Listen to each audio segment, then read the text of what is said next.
Jean-Claude Van Damme, cette icône incontestée du cinéma d'action et des arts martiaux, est souvent perçu comme un titan indétrônable de l'industrie hollywoodienne. Né en 1960 à Bruxelles, en Belgique, sous le nom de Jean-Claude Camille François Van Varenberg, il a gravi les échelons pour devenir une légende vivante, grâce à des films cultes comme Bloodsport, Kickboxer ou Double Impact. Son physique sculpté, ses splits légendaires et sa maîtrise des arts martiaux ont captivé des générations de fans. Pourtant, derrière cette façade de perfection musclée et de héros invincibles à l'écran, se cache une existence profondément marquée par des tragédies personnelles, des relations amoureuses chaotiques, des scandales familiaux et une lutte acharnée contre l'addiction. Cette exploration détaillée des aspects sombres de sa vie nous plonge dans les abysses d'un homme qui, malgré sa gloire, a dû affronter des tempêtes intérieures et extérieures d'une intensité rare. Nous allons disséquer étape par étape ces chapitres négatifs, en reformulant et en approfondissant chaque élément pour révéler la complexité d'un parcours semé d'embûches, où la résilience côtoie la vulnérabilité. Commençons par les tumultes romantiques qui ont jalonné la vie de Jean-Claude Van Damme. Contrairement à l'image lisse d'un séducteur infaillible projeté dans ses films, sa vie amoureuse réelle a été un véritable champ de bataille émotionnelle. En 1980, à l'aube de sa carrière naissante, Van Damme entame son premier mariage avec Maria Rodriguez. Cette union, qui semblait prometteuse pour un jeune homme ambitieux fraîchement arrivé aux États-Unis, s'effondre rapidement.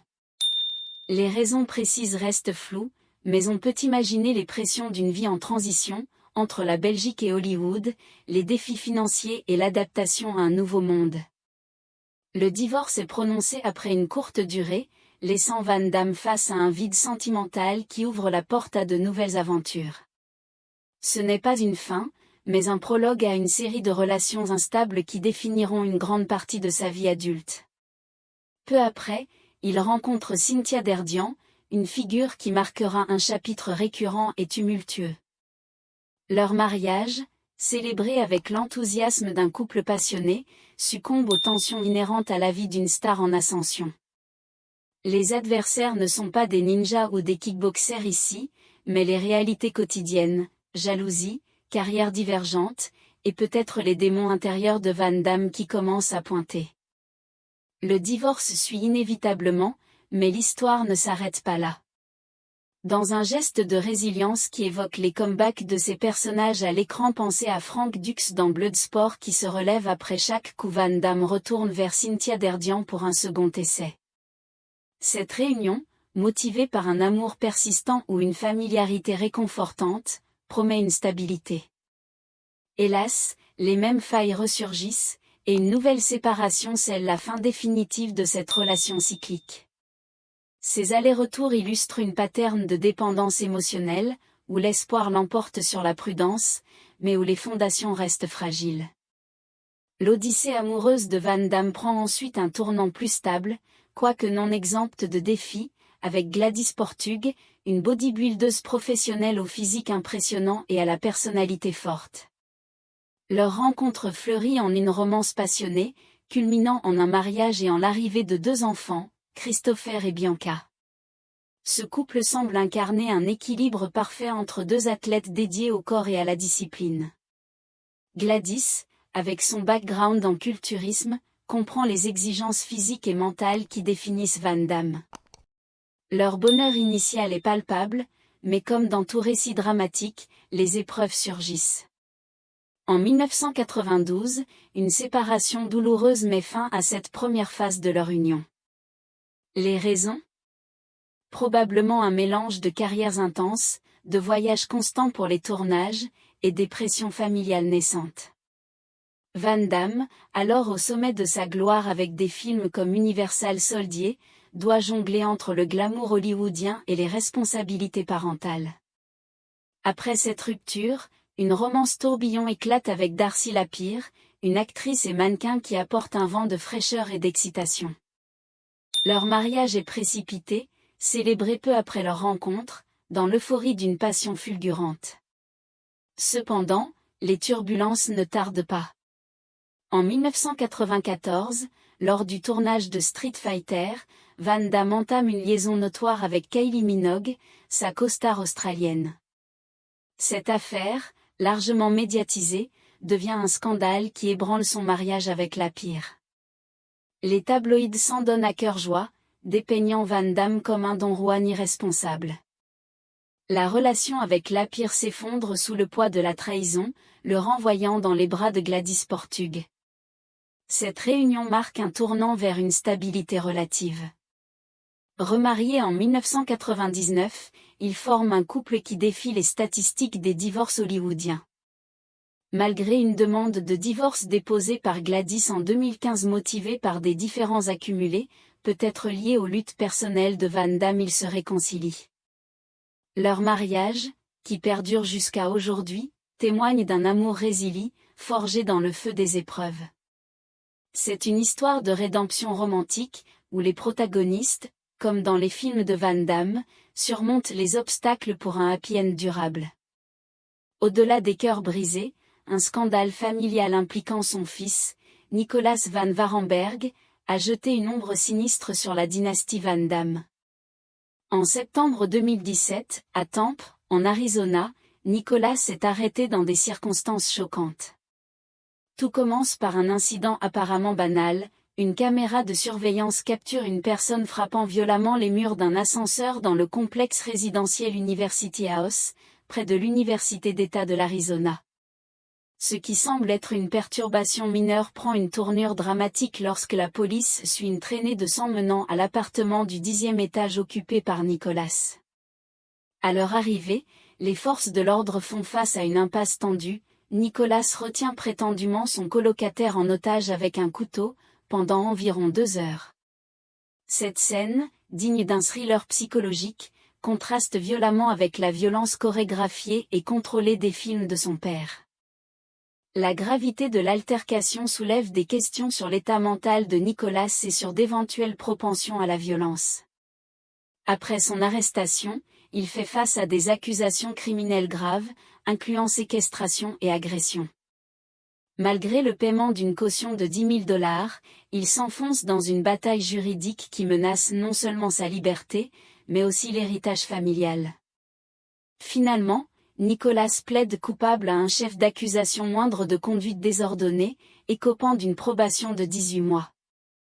Cette résolution offre une clôture légale, mais laisse des cicatrices profondes. L'incident rappelle les défis auxquels sont confrontées les familles sous les projecteurs, où les luttes personnelles peuvent exploser en public. Pour Jean-Claude Van Damme, père protecteur, cela doit avoir été un coup dévastateur, amplifiant ses propres démons. La fille de Van Damme, Bianca Van Damme, née Van Warenberg, représente un contraste lumineux, bien que non exempte de tension. Bianca est une force de la nature, belle, gracieuse, avec des cheveux bruns cascadants et des lèvres pleines évoquant un mannequin, mais dotée d'une maîtrise redoutable des arts martiaux. Son parcours n'a pas été choisi librement au départ. À 7 ans, sa mère Gladys, consciente des bienfaits de la discipline, l'inscrit aux arts martiaux malgré ses préférences pour le ballet et le patinage de vitesse. Une blessure au patinage redirigeait son destin vers les dojos. Initialement réticente, Bianca embrasse pleinement cette voie, transformant sa réticence en passion. Elle perfectionne ses compétences sur près de 2 décennies, développant une vitesse, une agilité et une technique héritée de son père, tout en y ajoutant sa touche personnelle. La philosophie de Bianca sur la féminité est inspirante, elle prouve que grâce et puissance physique coexistent. Comme elle l'exprime éloquemment, elle veut montrer aux enfants que l'on peut être physique et féminine, croiser les jambes à table et botter des fesses avec élégance. Son talent l'amène à collaborer avec son père sur cet film, débutant avec The Shepherd, Border Patrol en 2008. Initialement sous le nom Van Warenberg pour forger sa propre identité, elle adopte plus tard Van Damme, symbolisant une acceptation fière de son héritage. Malgré cela, elle affronte l'ombre écrasante de la renommée paternelle, sous-estimation, préjugés. Cette puce sur l'épaule la motive à exceller, brisant les stéréotypes et émerge comme une star à part entière. Les relations père-fille semblent solides, mais les problèmes familiaux globaux comme l'incident avec Nicolas doivent peser sur la dynamique. Un regret marquant pour Van Damme est son explosion lors d'une interview sur l'émission australienne Sunrise. En direct depuis Bangkok, il promeut un projet quand les questions reviennent sur Kylie Minogue. Frustré par la répétition « Oui, j'aime Kylie, j'aime tout le monde », il craque. À 55 ans, il aspire à des échanges profonds, pas à ressasser le passé. Il retire son micro, met fin à l'appel, et lâche des jurons contre l'Australie. Cet éclat révèle une lassitude accumulée face à la presse. En 2017, une publicité pour Ultratune en Australie suscite la controverse. 2 femmes en tenue légère, pneus crevés la nuit, menacées par des voyous, sont sauvées par Van Damme. Les agresseurs deviennent fans. Censée être parodique, elle est accusée de perpétuer des stéréotypes de genre, femme vulnérable, sauveur masculin. Le Bureau des normes publicitaires reçoit des plaintes massives pour normalisation de la violence prédatrice. Côté carrière, Jean-Claude Van Johnson sur Amazon Prime est une tentative audacieuse d'autodérision. Van Damme y joue une version fictive de lui-même, agent secret retraité. Le pilote de 2016 est bien reçu, menant à une saison de 6 épisodes en 2017. L'humour méta subvertit son image, mais la série est annulée abruptement, un revers décevant. Le chapitre le plus sombre reste l'addiction. À la fin des années 1990, Van Damme consomme jusqu'à 10 grammes de cocaïne par jour, dépensant $10 000 par semaine. Lié à un trouble bipolaire non diagnostiqué, cette dépendance cause rechute, une DUI en 1999, et une cure de désintoxication avortée après 7 jours. Sa carrière chute, 14 films directs en DVD entre 1999 et 2008, médiocre, lui valant le surnom Van Desperate. L'entraînement rigoureux offre un répit temporaire, mais des idées suicidaires émergent. Il arrête net la cocaïne, diagnostique son bipolaire, se réconcilie avec Gladys, et rebondit. Enfin, en 1997, Frank Dux, inspiration de Bloodsport, poursuit Van Damme pour non-paiement sur The Quest, 1996, réclamant jusqu'à 1,5 million. Dux attaque sa crédibilité martiale. Van Damme gagne le procès en 1998. Ces épreuves forgent Van Damme en un survivant. Sa vie, un film d'action réelle, mêle gloire et abysse.